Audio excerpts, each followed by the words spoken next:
เอามา5 โลเบิ่งบางอย่างพี่น้องก็มีอยู่ท่านสุก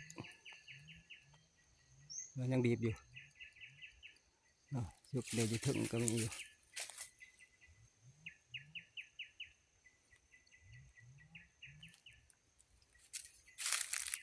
นี่จะมาดีบมันอย่างนี้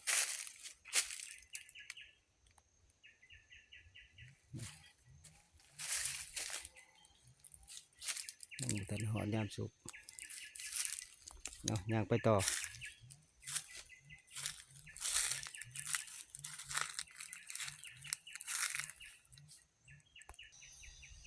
เรามามองเลยก็มีอยู่พี่น้องมักสูงลายมักสูง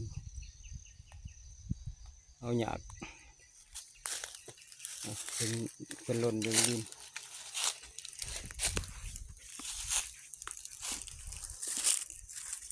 มันจะเป็นหล่นเลยตัวสันหน่วย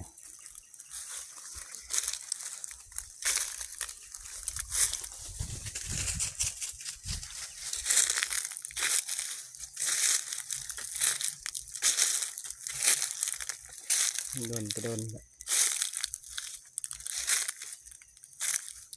มีเถื่อเป็นนะขึ้นสูงลายมันจะเอาหยาบ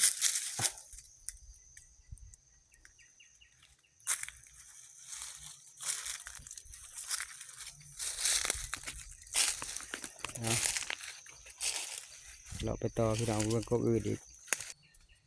มาเบื้องต้นนี่ก็ตำอยู่พี่น้องนี่อยู่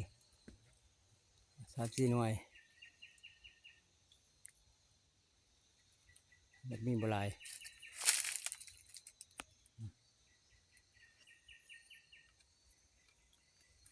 ตัวนี้เป็นต้นน้อย